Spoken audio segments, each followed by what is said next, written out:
2020 will bring one of Wisconsin's marquee political events, the Democratic National Convention. I'm Adrienne Pedersen, today on Up Front. What organizers still need to do to get ready. I'll ask Liz Gilbert of the DNC's local host committee next. Then, why conservatives say Democrats could leave taxpayers footing the bill for some costs of the convention. Plus, marijuana is officially legal in Illinois. We get hundreds of calls daily, and a lot of them are from Wisconsin. What Wisconsin residents need to know before they make a run for the border. And could vapors decide who wins the race for president? Why it's not as crazy as it sounds. Taking on the issues important to Wisconsin. This is Up Front with your host, Adrienne Pedersen. Thank you for joining us for our first program of 2020. We begin with the historic election year that's ahead of us. We had another reminder of the important role Wisconsin will play in the election when President Trump's re-election campaign announced he will hold a Keep America Great rally in Milwaukee on Tuesday, January 14th. That will be downtown at UWM's Panther Arena. Democrats are competing here too, of course, with their national convention set for July. Party officials will hold a walkthrough for media at Fiserv Forum later this week. We're looking at convention preparations now with Liz Gilbert, who chairs the DNC's local host committee. Thank you for being here. Absolutely. Thank you for having me. So first, just to kind of set the stage, I want to put in perspective for our viewers to remind everyone that you said from the beginning your job really isn't to talk about politics, to talk about the candidates. You're planning what goes on here surrounding the DNC. That's right. So the host committee that is in charge of hosting and funding the convention is the local civic not-for-profit entity that puts on this thing. So we are in charge of making sure that visitor experience is spot on and that we are leaving a lasting legacy here in Milwaukee. And when we talk about fundraising, I know $70 million, that number keeps floating out there. We're 6 months out now. Where are you with the funding? So we are incredibly proud that we hit our end of year goal. And so we are right on track, if not ahead of schedule, toward marching toward that $70 million number. And what was the end of year goal? So we were looking to hit $20 million before the end of the year, and we are thrilled that we were able to surpass that goal. So you're confident you'll have the $70 million by the time this thing comes to town? Yes, we are. Tell me about some of the other events that you've been planning. What are you doing right now? Yeah, so the city of Milwaukee will have about 2,000 events, both in the city and actually throughout the entire region from now through convention week itself. So that's 2,000 events, so there will be quite a bit going on.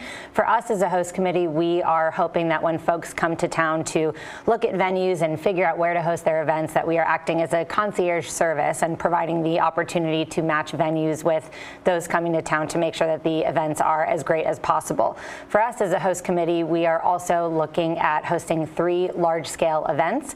We will host a media welcome reception, a delegate welcome reception, and most importantly, one that I am excited for is our volunteer appreciation event the Friday after the convention. And where are you in the process of deciding where these things will be? So our goal is that by the end of this month, we will be able to announce where all 3 of those events will take place, not just to build excitement for what it means to participate in those events and to showcase where we are welcoming the media and welcoming the delegates, and of course thanking our volunteers, but then we will also be making sure that we're soliciting vendors to help us put on all of these events as well. And those are bigger events, but then of course there'll be so many small events happening. Are there any places that people are coming to that they're really excited about? Any venues that maybe surprised you that people are interested in hosting something? So folks who are coming to town for the convention have just an incredible creative eye. So we are seeing people look at coffee shops and bars and restaurants, maybe smaller spaces, saying this is perfect for my reception or my panel or my photo line clutch. There are events of all shapes and sizes. For us, we've been really delighted to showcase venues throughout many different neighborhoods, but I think people who have come to town did not understand the beauty of Lake Michigan, and so showcasing the water has also been an incredible thing for us to do. And I know a big question for people who live and work in the area is that security perimeter. Sure. When will we know more about that? So the DNCC will make the security perimeter announcement, and they've said that they will do that this month as well. So that should be in the next few weeks here. So it seems like a lot is really unfolding here any moment. Yeah. But we're still 6 months away. What would you say so far in this planning process? What keeps you up at night? This is a huge task. Yeah, so I would say in this Q1 period, so this January, February, March, we'll see a lot of the logistics announcements roll out. So there is a lot coming out very soon.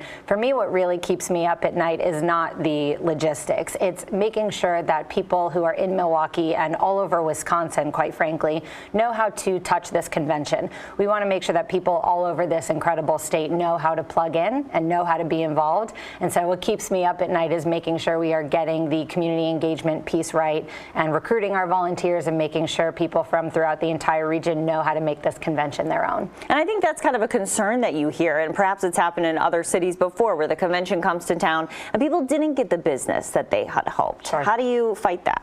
So a big piece of it is managing expectations, of course, but we also have set really incredible goals for ourselves to make sure that we are promoting local businesses at every turn, whether it is our office supplies or coffee that we have in our office to construction and transportation and private security. There are vendors needed for lots of different tasks, and we as a host committee have said from the beginning we will prioritize local, and for us local means Wisconsin and the entire region. And what would you say you're most excited about right now? I think that when people come to the state of Wisconsin next summer, they are just in for such a treat. I think people's expectations will be just blown away. When we have had site visits throughout the last 6 months here and folks have come to Milwaukee and really toward the entire state, they have just come away with saying, we cannot wait to come back. And so it will be great to host 50,000 people here next summer and have 50,000 people saying, we can't wait to come back. And considering this is a statewide show, what are you doing statewide when it comes to the convention, making sure that it's not just Milwaukee that's on display? Yeah, absolutely. So for us, making sure that folks are signing up for our vendor portal, that is not just a Milwaukee thing, that is a statewide thing. It is a regional effort. So we have asked folks, if you want to get engaged, we need to know who you are, where you are, and what you do. And so it's not just for us as the host committee to find vendors, but it's also for all of the guests who are coming to town. And those 2,000 events that I just mentioned, people are going to be looking for vendors for all of those events.